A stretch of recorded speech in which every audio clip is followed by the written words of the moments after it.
بھارت کی راجدھانی دلی سے تقریباً 90 کلومیٹر کی دوری پر واقع میوات ہندوستان کا وہ تاریخی علاقہ ہے جو کسی تعارف کا محتاج نہیں ہے۔ اگر کہا جائے کہ میوات کا اتہاس کئی پہلوؤں سے خود اپنے آپ میں ایک اتہاسک اتہاس ہے تو یہ کہنا مبالغہ نہیں ہوگا۔ ان چند پہلوؤں میں سے ایک نمایاں اور ضرب المثل پہلو یہاں کا صدیوں سے چلا آ رہا ہندو مسلم بھائی چارہ بھی ہے، جسے زمانہ ماضی میں سرزمین ہند پر اپنی حکومت کا لوہا منوانے والے حکمراں ختم کر سکے نہ دوسری طاقتیں۔ 57 کی جنگ ہو یا پھر 47 کی افراتفری، ہر موڑ پر آغوش میوات میں رہنے والوں نے میوات کی آبرو رکھی۔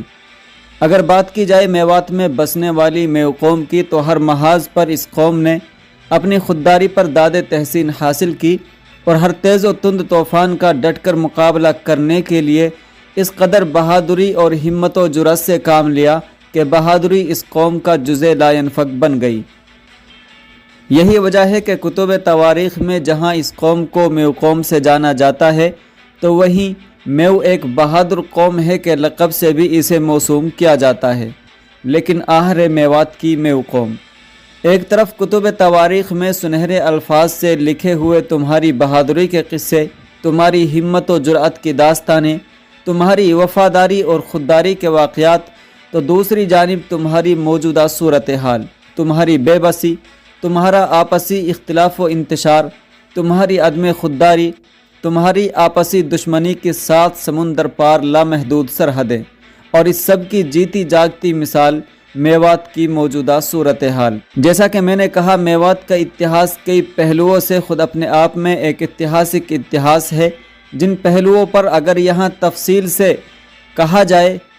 تو ویڈیو بہت زیادہ لمبی ہوگی، اس لیے قطع نظر ان سب پہلوؤں کے آج ہم بات کریں گے تاریخ میوات کی ان پرخطر ساعات کے تعلق سے جن کی یاد دہانی نہ صرف میواتیوں کو بلکہ ہر اس شخص کو غم زدہ اور خوف زدہ کرتی ہیں جو میوات کے اتہاس سے ذرا بھی شناسائی رکھتا ہے، جن ساعات میں میوات نہ جانے کس بد نظر کی بد نظری کا شکار ہوئی اور دیکھتے ہی دیکھتے یہاں کی پرامن فضا کو نفرت سے ملبوس سیاہ دھوؤں نے پراگندہ کر دیا۔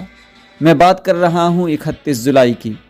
31 جولائی سن 2023 یہ میوات کی تاریخ کا وہ سیاہ دن ہے جس دن میوات میں باہر سے آئے کچھ شرپسندوں نے مذہبی جلوس یعنی جل ابھیشیک کی آڑ لے کر میوات کو نظر آتش کیا، اور مسلسل 4-5 گھنٹہ نفرت کا یہ ننگا ناچ نہ صرف میوات کے 9 ضلع تک محدود رہا بلکہ آس پاس کے کئی علاقوں گڑگاواں، فرید آباد، پلول، ہوڈل کو اس نے اپنی چپیٹ میں لے لیا۔ لیکن یہ سب ہونے کے بعد جس طرح ہریانہ کی بی جے پی سرکار نے اپنی ناکامیوں کو چھپانے کے لیے نہتے غریب مزدور مسلمان اور اسی طرح کچھ بزنس مین مسلمانوں کے 753 اور بعض نیوز ویب سائٹس کے مطابق 1208 گھروں اور دکانوں پر بلڈوزر کارروائی کر کے اپنے بے رحمانہ اور ظالمانہ کردار کا مظاہرہ کیا،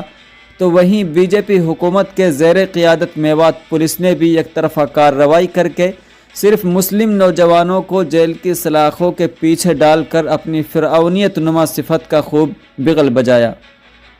ایک طرف میوات کے سرکردہ لوگوں سے بھائی چارہ برقرار رکھنے کی اپیل اور ان کے ساتھ بیٹھک کر بے قصور نوجوانوں کو گرفتار نہ کرنے کا یقین دلایا، تو دوسرے طرف اپنی یک طرفہ ظالمانہ و جابرانہ گرفتاریاں کر اقتدار پر قابض اپنے آقاؤں کی واہواہی لوٹنے میں بھی کوئی کسر نہیں چھوڑی۔ یہاں تک بھی زخموں کے بھر جانے کی امید تھی، لیکن روح اس وقت کانپ اٹھی جب معلوم ہوا کہ کچھ اپنوں میں بھی آستین کے سانپ بنے چھپے بیٹھے ہیں جو اپنی قوم اور نوجوانوں کے زخموں پر مرہم لگانے کے بجائے ان پر نمک پاشی کا کام کرنے میں لگے ہوئے ہیں۔ میں عام زبان میں کہوں تو میں بات کر رہا ہوں ان دلالوں کی جو چند پیسوں کی خاطر یا آپسی دشمنی و رنجش کی وجہ سے قوم کے بے قصور نوجوانوں کی دھڑ پکڑ کرانے میں کوئی بھی موقع ہاتھ سے نہیں جانے دے رہے۔ ہر شہر کے تھانہ در تھانہ جا کر پولیس کی ٹیبل پر اپنے نوجوانوں کو نامزد کر کے ان کی گرفتاریاں کرانا اپنا فرض منصبی سمجھے ہوئے ہیں۔ میری قوم کے ہر فرد سے، سیاسی و سماجی رہنماؤں سے، علماء سے، ائمہ سے اور تمام تر تنظیموں کے ذمہ داران و اراکین سے گزارش ہے کہ یہی قوم کو ایک پلیٹ فارم پر لانے کا وقت ہے، اس لیے سب ایک ساتھ مل بیٹھ کر اپنے تمام اختلافات و انتشار کو بالائے طاق رکھ کر کوئی لائحہ عمل تیار کریں اور قوم میں موجود دلال و مخبروں کی تلاش و جستجو کر کے ان کو اور قوم کے ہر فرد کو اس قبیح چیز یعنی مخبری کے نقصانات سے آگاہ کریں، اور جو جس مقام و منصب پر فائز ہے یا جس اسٹیج سے بھی وہ اپنی بات بحسن خوبی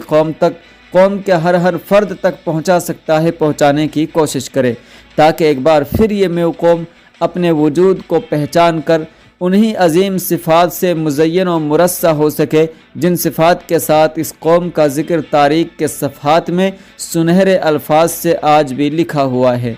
آخر میں شاعر کے اس شعر پر اپنی بات کو ختم کرنا چاہوں گا۔ نہ کچھ تکلف نہ کچھ بناوٹ، جو بات تھی دل میں صاف کہہ دی، نہ کچھ تکلف نہ کچھ بناوٹ، جو بات تھی دل میں صاف کہہ دی، اگر مانو تو مہربانی، نہ مانو تو پھر غلا کیا۔ اللہ ہم سب کو اتحاد و اتفاق کے ساتھ زندگی بسر کرنے کی توفیق عطا فرمائے، آمین یا رب العالمین۔